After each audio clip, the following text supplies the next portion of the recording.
the helicopter comes in. We're starting to move towards it, and I'm just keeping my eye on the guy in front of me, and I feel this familiar little poke at my heel again.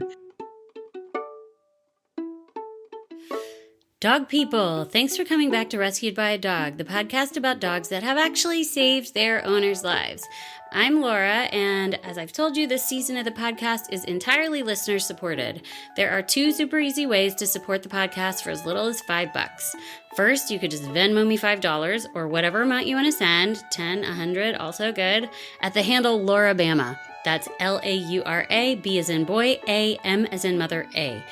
Or you can go to patreon.com/Rescued by a Dog podcast. When you join the Rescued by a Dog community on Patreon, your $5 a month will help me to continue sharing these uplifting, beautiful stories. If you can't contribute, it's also super helpful if you can give the podcast 5 stars on Apple Podcasts or Spotify or wherever you listen. Or you can like and share posts from the podcast Instagram page. Today, you're going to hear an epic, heart-swelling story about a human and dog who saved each other in Afghanistan.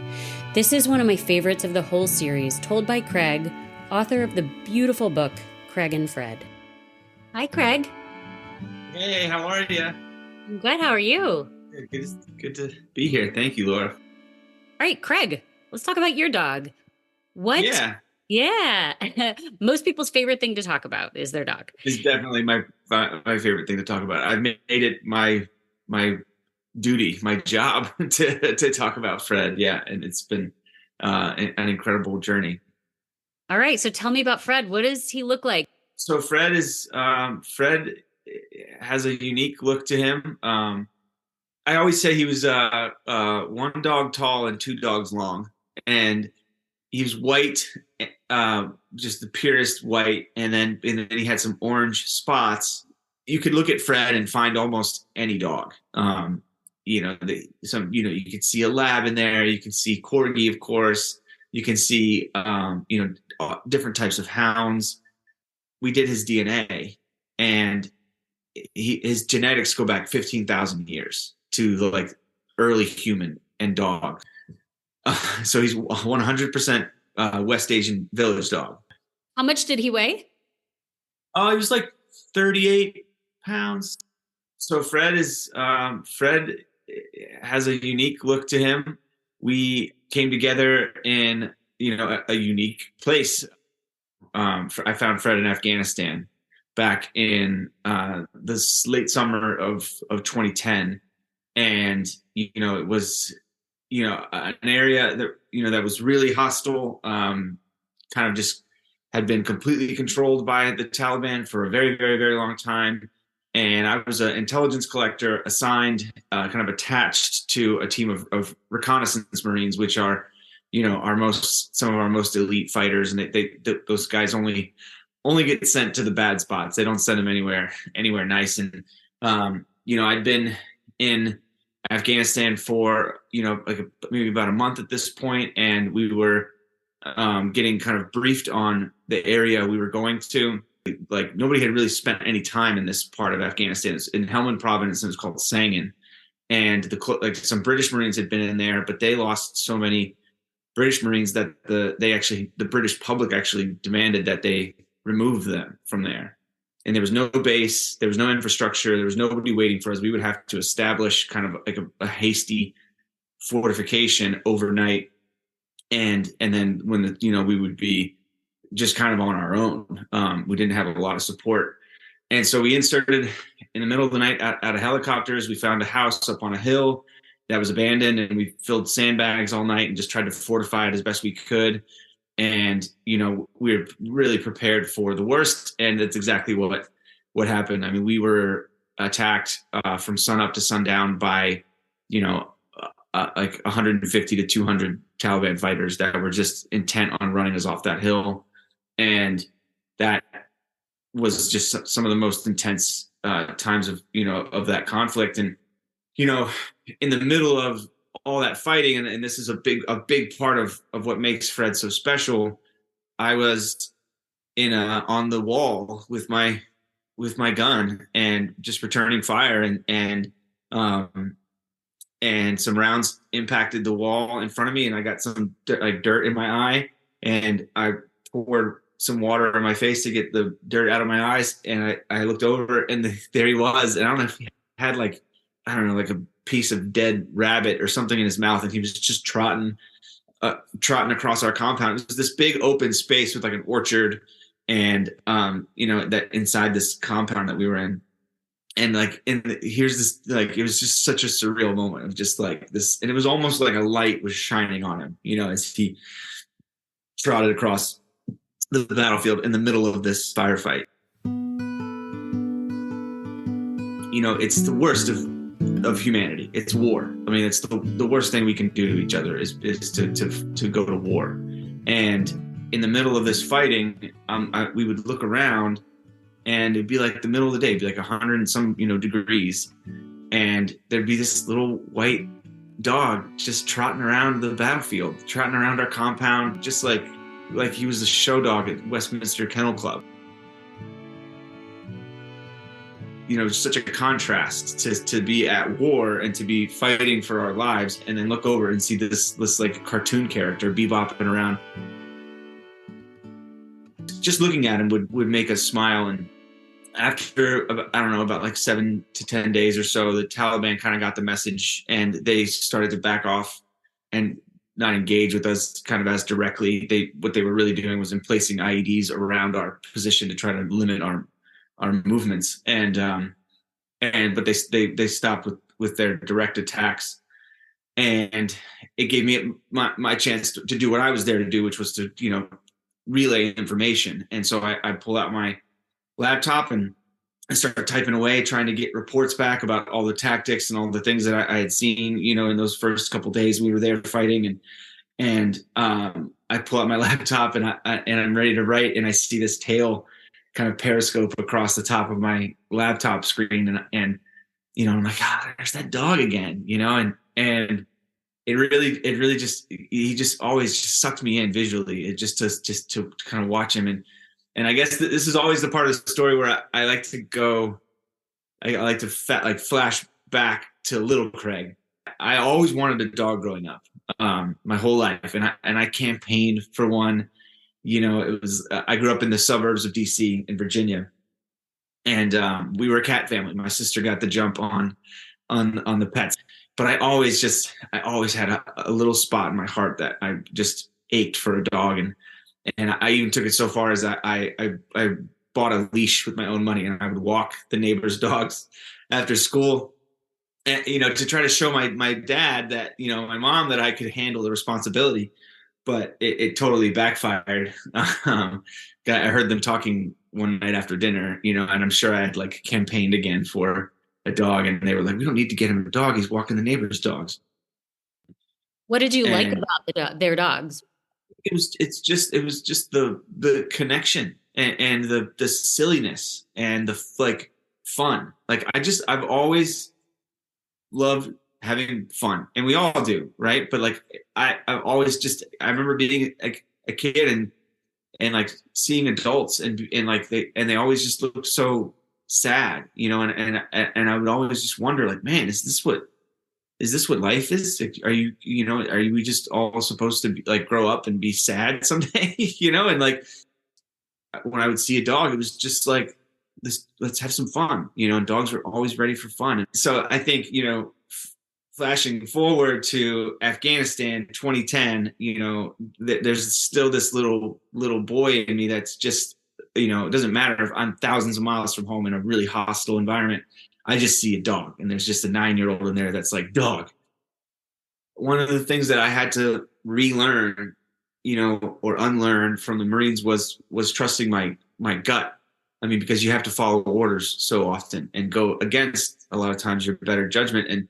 And there was something in my gut just screaming about Fred, like, pay attention. This is important. And before I really think about it too much, I put my laptop down, and I have a piece of beef jerky, and I start walking towards Fred, and he's eyeballing me. He's got like a little kind of clump of bushes where he'd kind of dug. You could see where he'd buried stuff, and it was kind of his little den. And I was just like kind of talking to him, like, "Hey man, how you doing?" And keep in mind it's a rule, and it's a decent rule. That we're not supposed to approach the strays. Most of the dogs we saw in Helmand, and I always try to make sure people understand that my experience in Helmand province, Afghanistan, is very specific. Like, Afghanistan is not a very big country, but you could be in Kabul and not and have a totally different experience than somebody in Helmand. The dogs in Helmand were not friendly. Like, they were just big, mean, and they roamed around in packs. And unless they spent a lot of time around American bases where they were kind of accustomed to getting fed and being around, people from the West who have different relationships with dogs, these dogs just never knew what it was to be taken care of. And so I'm walking towards them, and I have all of this kind of racing around in my mind. Like, we're not supposed to approach the strays. Like, I've seen dogs do crazy things to each other and to, at night when we're on patrols, and it's like all this is kind of racing around my head. Like, there's like the good and the bad, the angel and the devil. Like, this is a bad idea, this is a good idea. And, and all of a sudden he stands up, and I get a better look at him, and I see his ribs. I see he's got bugs in his fur. He's got hot spots. Like, he's just kind of a mess. And he's a little older than I thought he was. He's, I was like, oh, he's like older puppies, like maybe close to a year. And I was like, man, just leave him alone. Like, he's clearly, been on his own for a long time. Like, this is not smart. But then I heard this thump, thump, thump, thump, thump, thump, thump coming from him. And he had sat down, and he was wagging his tail against the ground, and he's kicking up a little plume of dust. And that changed everything. And I came a little closer, and I stuck the jerky out, and he came, and just as obviously he's, starving. And despite that, he just very gently and politely and gratefully kind of took the jerky from my hand and chewed it. And I was like, this dog has like the manners of like a very well trained, very well conditioned animal. Like, and he's, he has no reason to be this way. He has no reason to wag his tail. So we spent a couple of minutes together. I gave him some rubs, and there was just such a connection. But at the same time, I didn't want to, take it too far right away. And I wasn't sure how the other Marines would feel. And so I stood up and started to walk back to where my gear was. And I feel a little poke down at my heel. And I look down, and he's right on my heel, and he's looking up at me like, yo, like, what's next? This is how he got his name. One of the other Marines, one of my buddies, Matt, was watching the whole interaction, and all he said was, hey, it looks like you made a friend. But I misheard him. I thought he said, hey, he looks like a Fred. And so I looked down at him, and I was like, yeah, we'll call you Fred. And I, not knowing, I just named my dog. Fred's journey from Afghanistan to America, is just a miracle after miracle. We defied all the odds. There are some amazing stories about our service members overseas getting animals home, and not to take anything away from anybody, but most of the time those service members, were maybe like at a base where that's where they were for the duration of their deployment, or most of their deployment. And so they had the advantage of being able to, kind of keep the dog safe, keep the dog fed, and arrange for all the logistics, which are very challenging under the best of circumstances. But we were only in this area of Sangin for like 30 days. All my worries about the rest of the Marines and what they think went out the window right away. Like our master sergeant, who was like at the time, I think he had already been in for like 16, 17 years, like just this salty, awesome leader, came over and was like all about Fred and loved Fred. And Fred started coming on night patrols with us, because what we realized was, the people of Sangin were caught in the middle. And during the day, the Taliban would use them as human shields to maneuver around right under our noses. But at night, we really owned the night, because we have optics. We have a lot of advantages at night in terms of just what we can see and do. So when the sun would go down, we would gear up and head out with local Afghani commandos and engage with the locals. Like we would just go and knock on doors and talk to locals and find out about their life and what it was like living under the Taliban. And what we found out was people wanted out.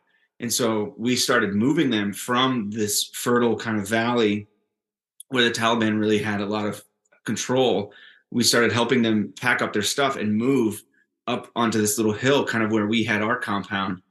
And it almost became like we were like tactical movers. Like we would show up and people would have their stuff packed. And so every family, every person that we kind of evacuated from that valley was one less person that the Taliban could use as a human shield. I would go into these meetings at night with village elders and stuff to like just to talk and connect.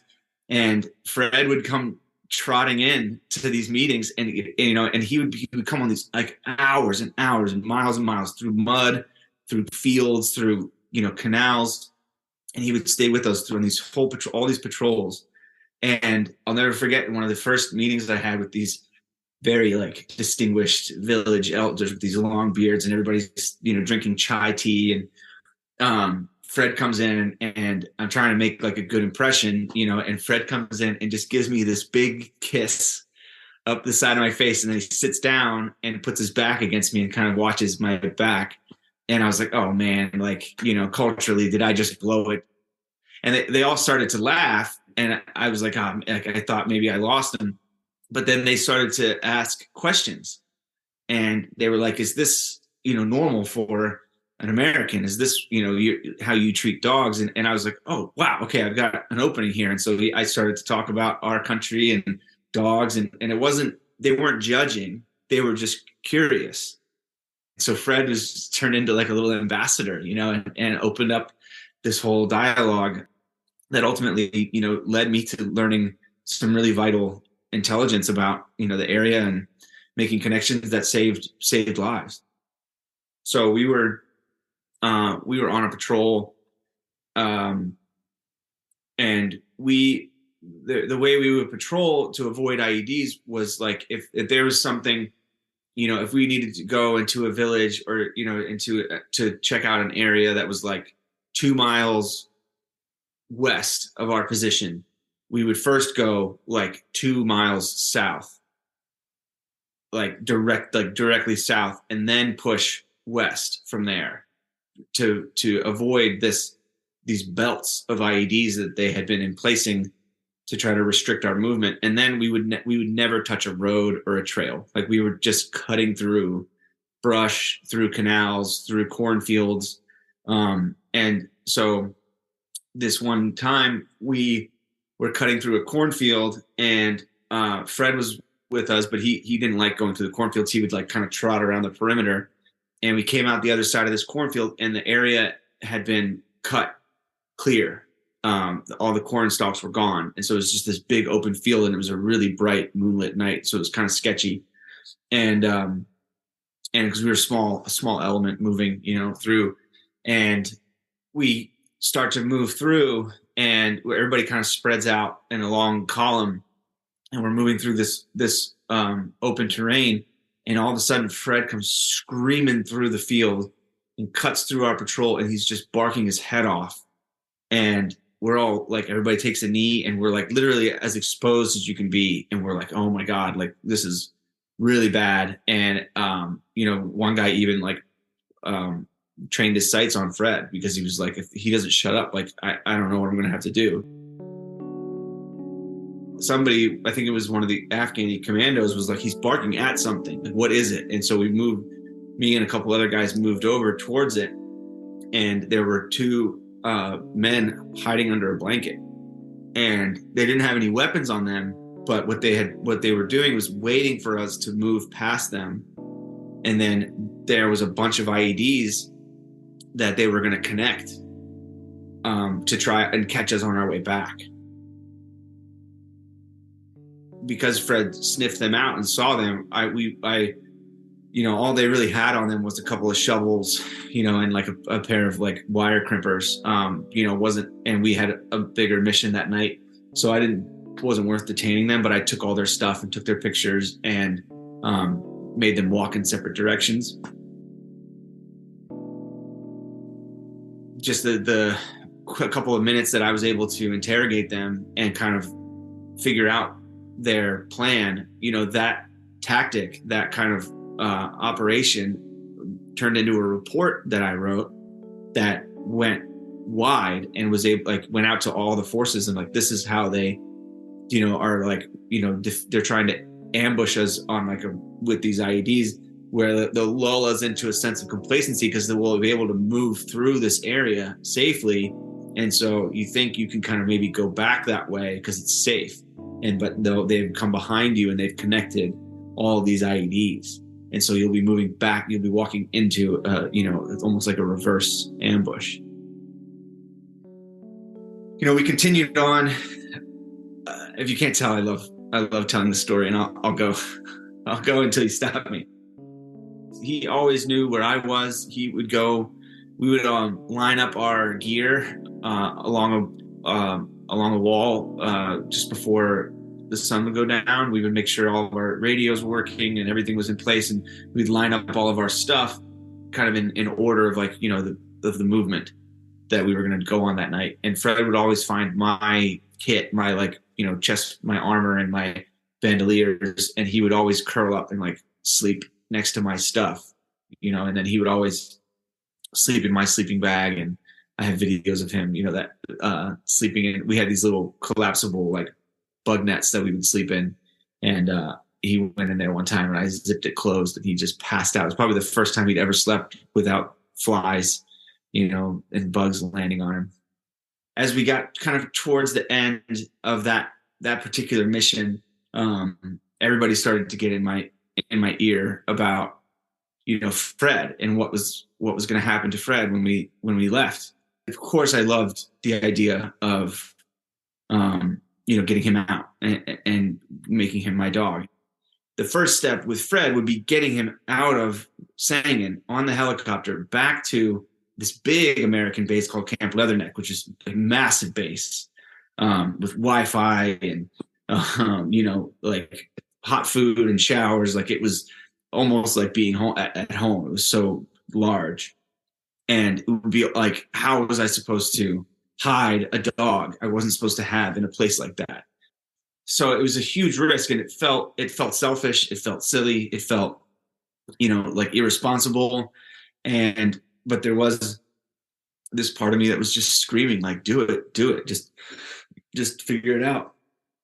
And so I did, I think, what a lot of people would do. I left it up to Fred. I said, okay, buddy, if this is what's supposed to happen, if you follow me to the helicopter and you're not scared off by the rotor wash and the noise, and the dust and everything, I'll have a duffel bag in my pocket and I'll stuff you in it and we'll take it from there, and I didn't think he would. I mean, they have to train, the military working dogs are incredible, but they have to train them to do things like that, to run, towards a helicopter that's barely off the ground. It's a really hot extract. And so we're all lining up, the helicopters are on their way, and, and Fred's kind of just, poking around, and I'm not really sure what he's going to do. And we're running, the helicopter comes in, and it's a big bird. It's a single rotor CH-53, these big, huge helicopters. And we're starting to move towards it. And it ends up being kind of a dangerous situation. It's something we call a brownout, where the dust usually, will kind of, when a helicopter comes down, it'll wash over you and then kind of pass. But when a brownout happens, it just swirls and it never settles. And so you really have low visibility, and it can be really dangerous. You can end up, leading yourself into the tail rotor of the helicopter or something like that, because it's uneven terrain. You don't realize how high up you are.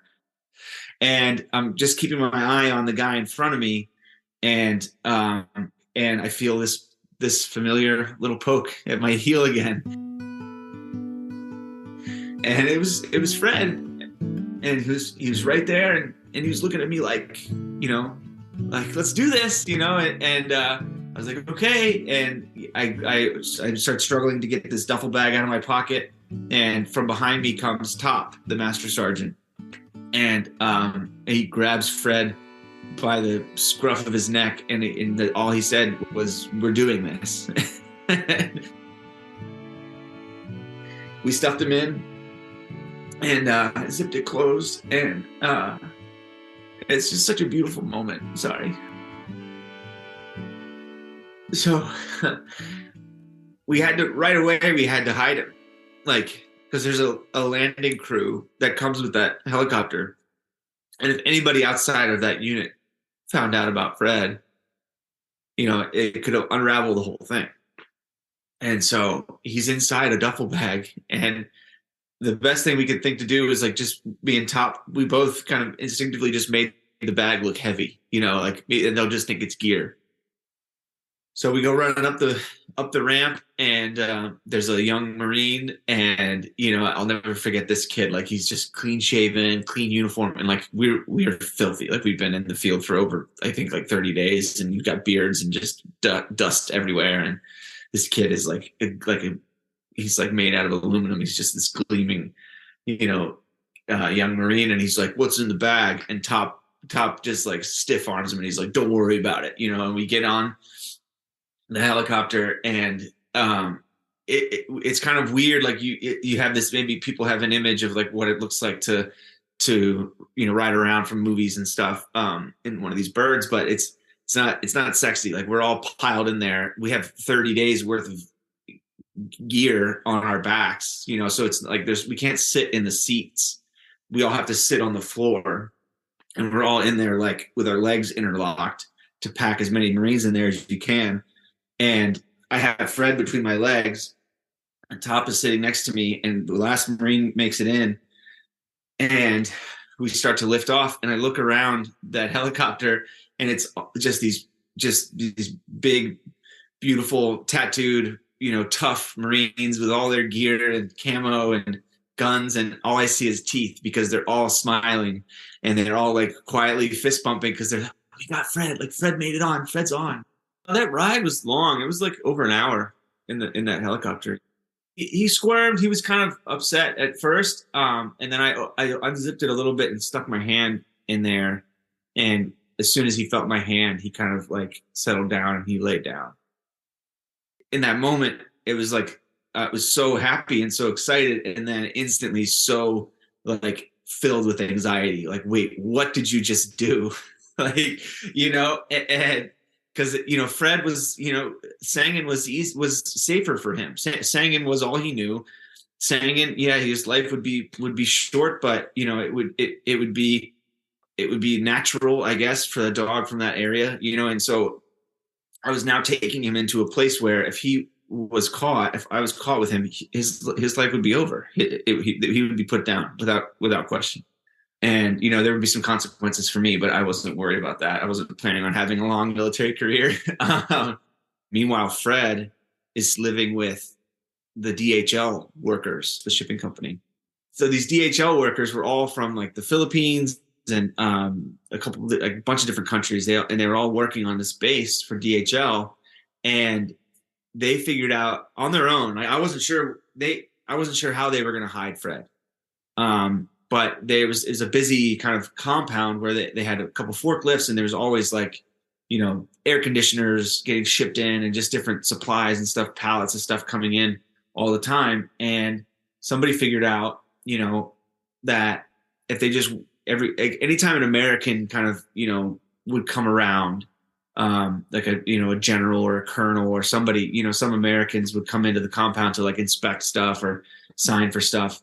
And they had Fred on a long leash outside the office, on like tied off to a pole, and they would take Fred and just walk him around and have him sniff crates and boxes, and like they would even like tap on top of stuff, and he would jump up onto the crate and sniff, the crates. And so people just thought he was like a DHL contraband, working dog. So he was masquerading as a working dog.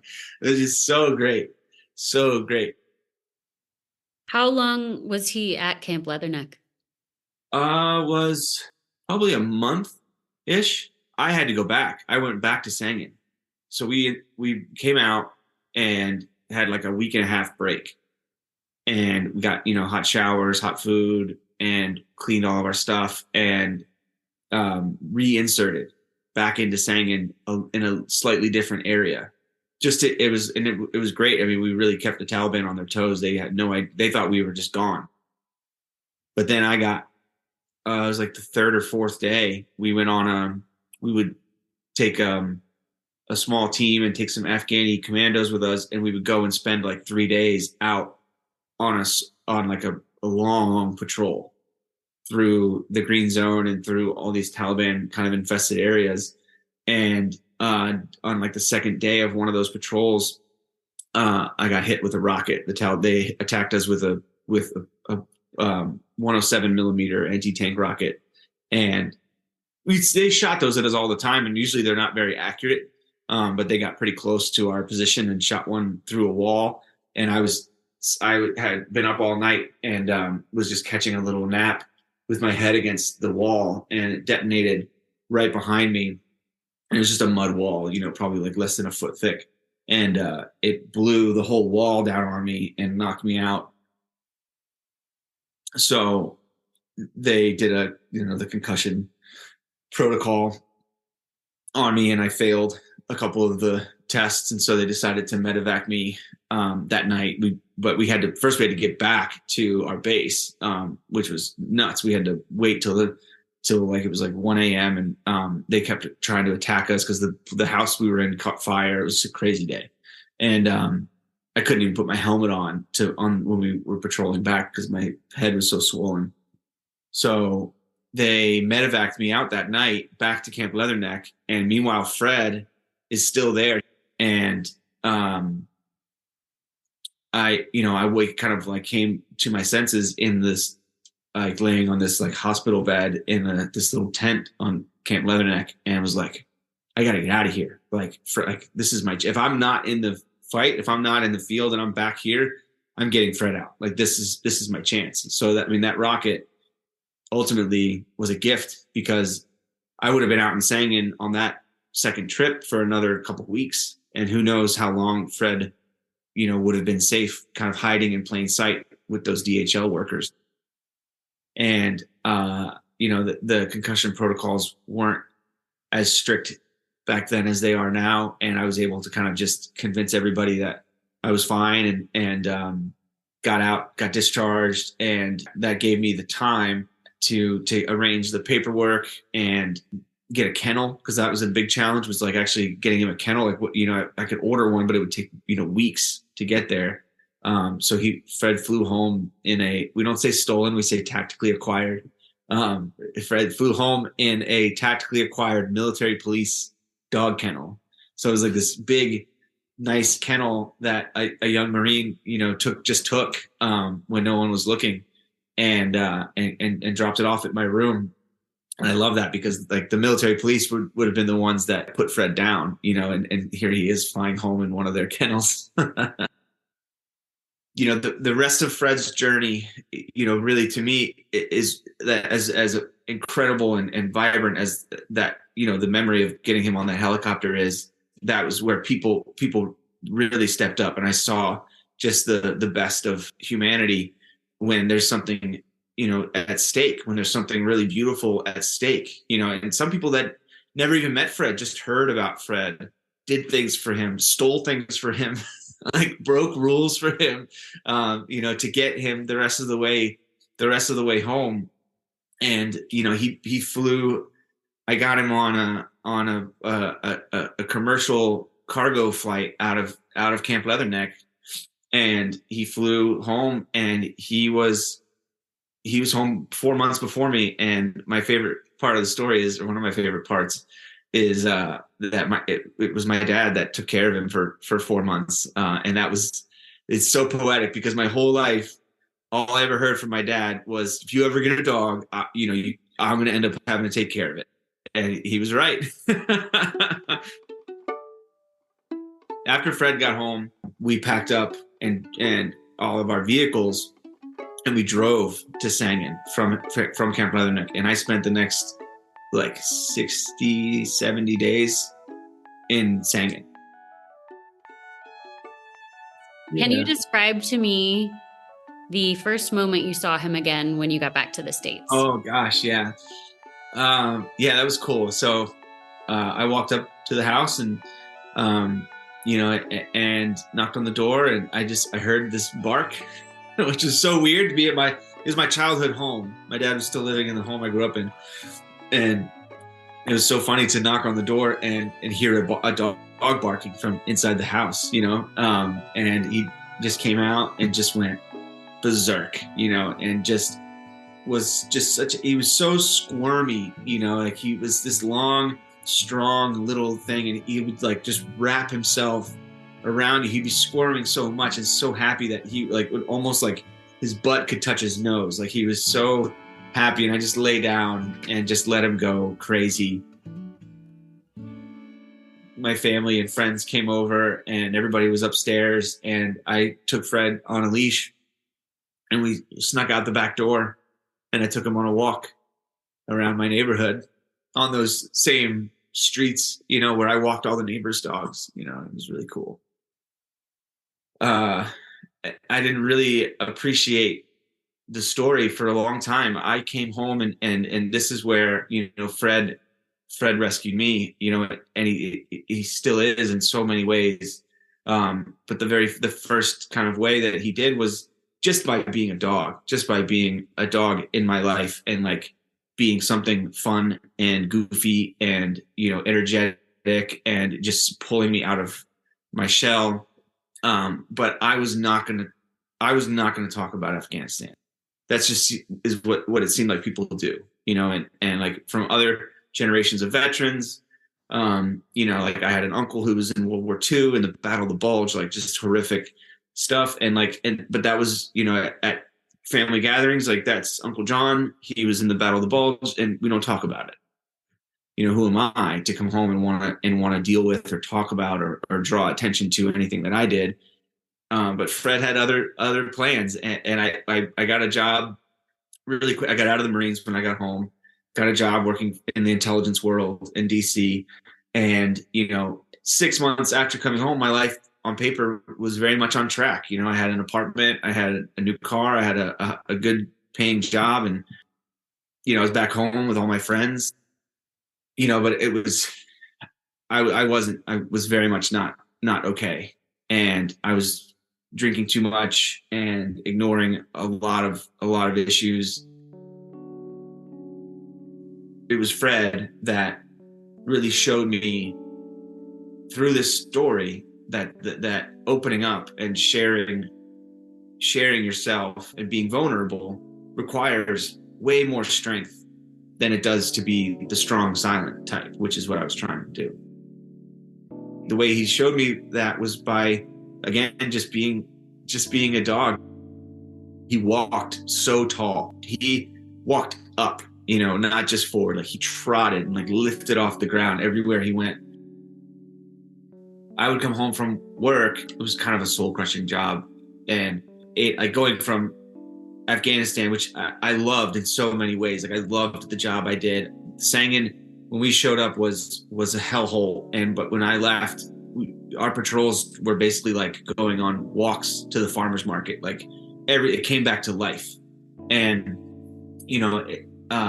Fred was like that in my life. Like he opened me back up.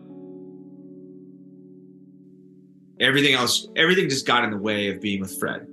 Going to work was so hard because I had to leave him, but then I lived in this apartment building that had a big courtyard, and I lived in this tiny little studio, and our window faced this courtyard, and I would come walking through, and I would peek in through my window and see him, like on his back on the couch, and I would just be like so happy and so excited to like come around and come down the hallway and come in my apartment, and he would just go berserk, and I would take off my tie and put on some running shoes, and we would go for a run or a long walk. We would just go and hit the town. And walking him around DC, at first it was really obnoxious because everywhere we went, people wanted to know what kind of dog he was, and it was a loaded question. It opened up Afghanistan. So I got creative, and I would just make up dog breeds. people would say, "What kind of dog is that?" And I'd be like, "Oh, he's a pocket wolf," and move on, and people would usually humor me like, "Oh yeah, I've heard of those." Like, "Yeah, sure you have," and I'd keep moving. But one day at the dog park, somebody asked, and they asked it in a way that kind of left the question hanging out there. They asked it like very openly, like, "What kind of dog is Fred?" And they didn't follow it up with any kind of assumptions. And I was like, you know what? Like, screw it. He's from Afghanistan, and boom, and I like launched into this whole story. And this poor person who asked me a very casual dog park question ended up hearing this like 40-minute story about Fred and how I got him out and sang in and the whole thing. And I remember walking home and looking down at Fred, and he just looked back at me and he was smiling, and I just started to cry. From then on, anytime somebody asked what kind of dog Fred was, they got the answer. And I don't know how many people I made late for stuff, because they were just like standing at a stoplight, right across the street, and somebody's like, "Oh, that's a cute dog. What kind of dog is that?" And boom, they're like, next thing they know, they're like hearing this story. And I started like holding court at the dog park because people started to come and bring their friends, or neighbors to meet Fred and hear this story. And the more I told it, the more I remembered, and the more I remembered, the more like blown away I was by this journey and the unlikeliness of it all, and the miracles that happened along the way. And the more I connected with the version of myself that I had buried through the Marines. Like, they beat the individuality out of you. It's just part of the territory. And I had just let all of the insecurities and anxieties and things that happen over time kind of pile on and really just suck all of my own kind of confidence out of me. And Fred brought it back. Fred reconnected me with because when I was a kid, you couldn't keep me off a stage. I was always up on stage, morning announcements, I'll do it. Like, if I can make somebody laugh, I'm going to do it. If, you guys need a skit, I'll write a skit and we'll do it. Like anything I could do to just connect with people, make people laugh. Like, I was always up there. And Fred, brought that side of me back, one story at a time, one walk at a time. And I was like, man, like if Fred, who is a dog, as human as I see him, he is a dog, was able to find a reason to wag his tail, then what's my excuse? I'm home. I have all my digits, like I have friends that were killed. I have friends that came home, with missing limbs, and like I have so much to be grateful for. It doesn't take away from your problem. It's not to say that you dismiss your issues. It's to say that you wag your tail at them and you find, the light in those dark moments. It's really a philosophy that's so like just so tangible. What Fred would remind us to do is to acknowledge those struggles, but then find that reason to wag your tail. And it can literally just be the blood in your veins and the air in your lungs. Like, that's enough. And it just shrinks your problems just a little bit, and it brings them in to focus and to perspective, and you can really navigate them a lot easier. And I'm literally living proof of that, because if I didn't have Fred when I came home, I don't think I would have lasted very long, to be brutally honest. No, we lost Fred in November, so it's extra hard. I guess it's the first time I'm really telling the story since he's. I love it. I love telling it. Sorry. Oh.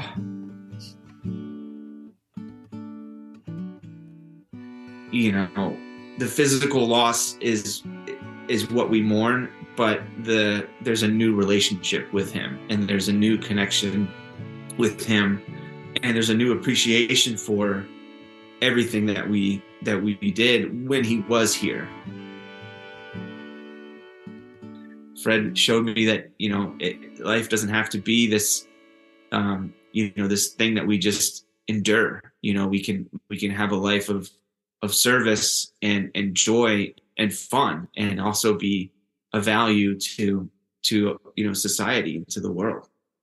Fred was a very stubborn boy. Like he was not a well-trained dog, and I wouldn't have had it any other way. Like I loved his spirit. I loved that he always wanted to know what was down that path, what was over that hill, and we were going, whether we were getting muddy or wet or both.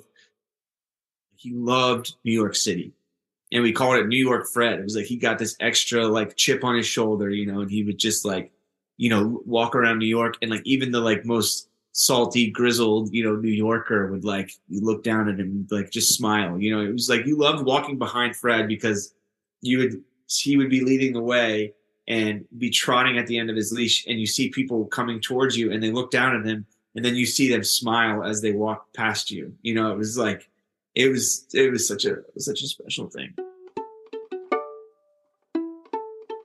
If you lay down, if we would go to the beach, and if you lay down, he would come over and put his butt on you, and he wouldn't lay down. He would look, because I think it was like you were vulnerable by laying down, and he wanted to make sure you were okay.